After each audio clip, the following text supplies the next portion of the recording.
Michoacán, Michigan.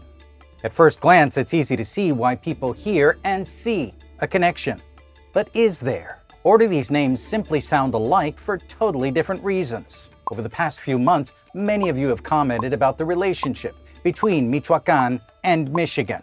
Today we'll look at the case for a connection, against one, and then we'll let you decide for yourself.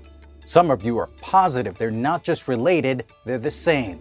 Others say it's just a coincidence. So I did some digging, and what I found out about their connection turned out to be much more interesting than I expected. And I knew I had to share it with you. Now, names matter.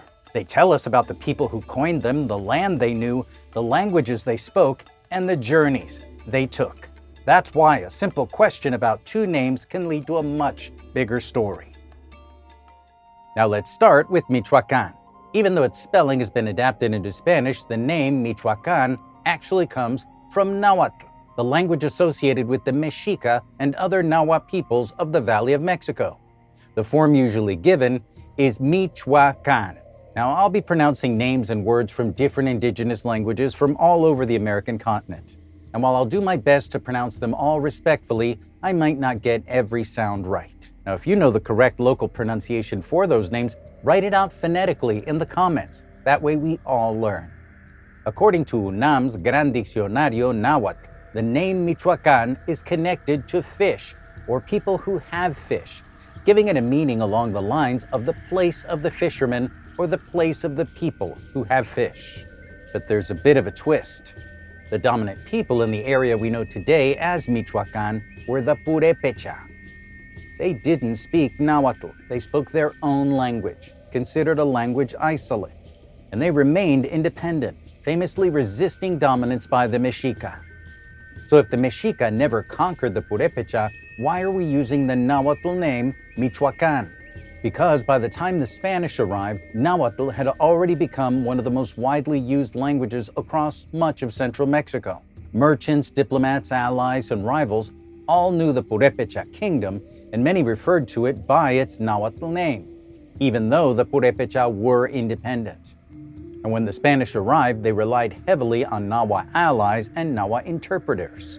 So when officials from the crown asked what this kingdom was called, the name they often heard was the Nahuatl exonym, Michoacán. By the 1530s and 1540s, official documents were already referring to the province and even the kingdom of Michoacán. The Purépecha, however, had their own names for their homeland. Today, one common term is Purépecherio, meaning the land of the Purépecha. Their pre-Hispanic site is also referred to by Purépecha scholars as Irechecua Tzintzuntzani, the kingdom of Tzintzuntzan, whose capital's name means place of hummingbirds. So this was lake country, centered on Lake Pátzcuaro, and one of the great political and cultural centers of the Purépecha world. And the Purépecha, known in most English language sources as the Tarascans, or the Tarascos in Spanish, built one of the most powerful states in all of Mesoamerica. Now let's go north. Like Michoacán, Michigan also comes from an indigenous language. According to the Ojibwe People's Dictionary, one of the principal language sources for the Anishinaabe language, and historical linguists working in native languages from this area, the name comes from the word Mishigami, or also Mishigama, also written as Michigami or Michigama in older sources, meaning something like great water or great lake. Originally, the name referred to the enormous body of water we call Lake Michigan today. The people who gave us the name Mishigami were the Anishinaabe, whose homelands stretched across the Great Lakes. For countless generations, those lakes weren't barriers, they were highways. Birch bark canoes connected communities over enormous distances, carrying people, trade, diplomacy, and culture across the entire region. When French explorers and missionaries reached the Great Lakes in the 1600s, they recorded indigenous place names using French spelling and pronunciation. You know, kind of like we do with words that don't come from our language. Over time, one spelling of Mishigami became Michigan, and when the territory and later the state were named, they inherited the lake's name. Today, the Ojibwe language still preserves forms like Mishigami, connecting the modern name directly to its indigenous origin. So if someone wanted to argue that Michoacán and Michigan are connected, what would that case look like? First, the names really do sound similar. Second, both names come from indigenous languages that existed long before countries like Mexico, the United States, or Canada existed. Third, both places describe places defined by water. Michoacán points toward fish or fishermen. Michigan points toward great water or large lake. They aren't identical meanings, but they do point to a special relationship with the environment, naming a place for the water that shaped people's lives. There is another reason people make this connection, though. Long before national borders, trade networks carried copper, obsidian, shell, turquoise, corn, feathers, pigments, and other valuable materials across large parts of the Americas. Now, that doesn't prove a Michoacán-Michigan connection, but it does remind us the Americas were connected through overlapping trade networks, migration, diplomacy, conflict, and exchange. There's one more point that's often raised. The Nahuatl language belongs to the Uto-Aztecan language family, whose history extends far into what's now the United States and northern Mexico. Now, that doesn't take us all the way over to Michigan, but it does help explain why people interested in Aztlán migration traditions and northern origins are already asking questions like this. But is it enough? We've seen why people make the comparison. So why aren't historical linguists convinced? For one thing, similar sounding names happen much more often than people realize. Take Miami, my old hometown, for example. Miami, Florida and Miami, Ohio share the same modern name, but most linguists conclude they don't share the same origin. Florida's name comes from the Miami people, around the area of a lake they called Miami. We call it Lake Okeechobee today, and it also meant something like big water or great water or sweet water, depending on who you ask. While Ohio's name comes from the Maya-Mia people of the Great Lakes region and translates to something like the downstream people, more water. Now, both of their languages were about as different as English and Mandarin, but over time, European spelling and pronunciation turned two unrelated indigenous names into the same word in English, Miami. That's why historical linguists don't build language relationships from a single word. They're looking for patterns, words that changed in consistent ways across an entire language, older spellings, historical context, and sound changes that can be traced over time. That's where comparisons like this run into issues. Michoacán and Mishigami both relate in one way or another to water, but they don't mean the exact same thing. They don't come from the same language family, and in their original forms, they sound less alike. Nahuatl belongs to the Uto-Aztecan language family.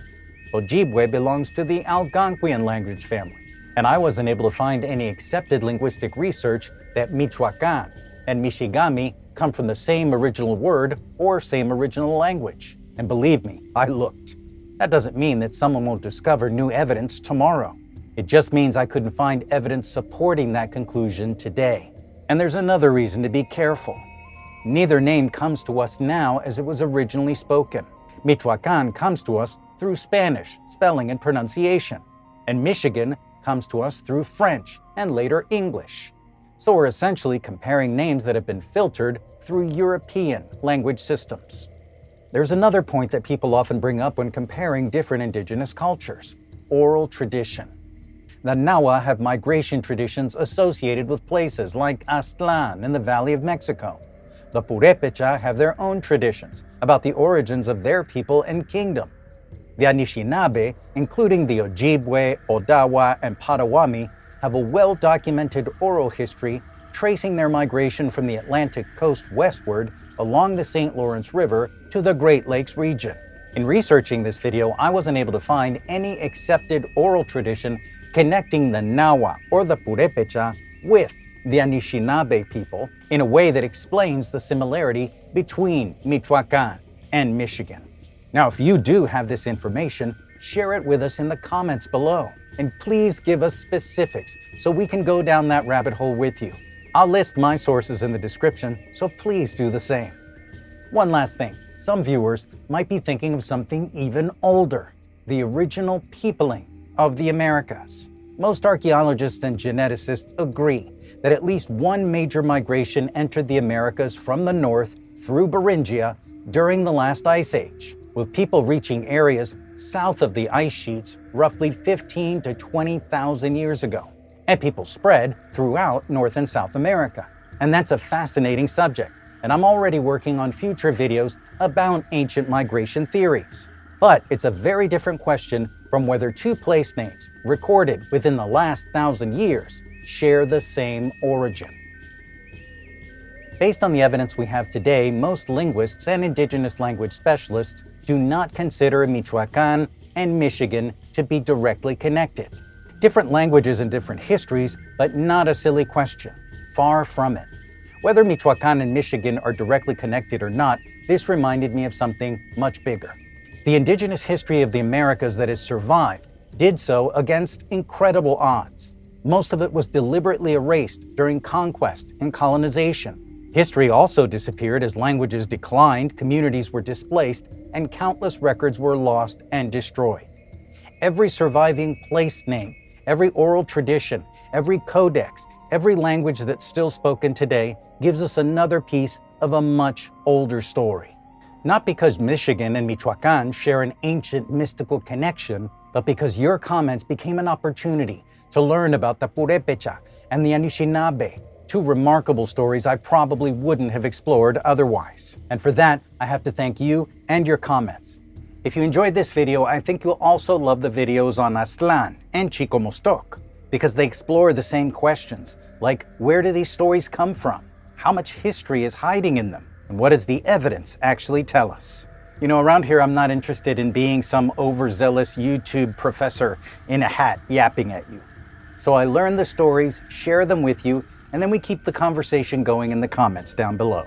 Now, if you want to dig deeper, you'll find some of my sources in the description below, along with ways to get cool t-shirts like this one, and other ways to learn more.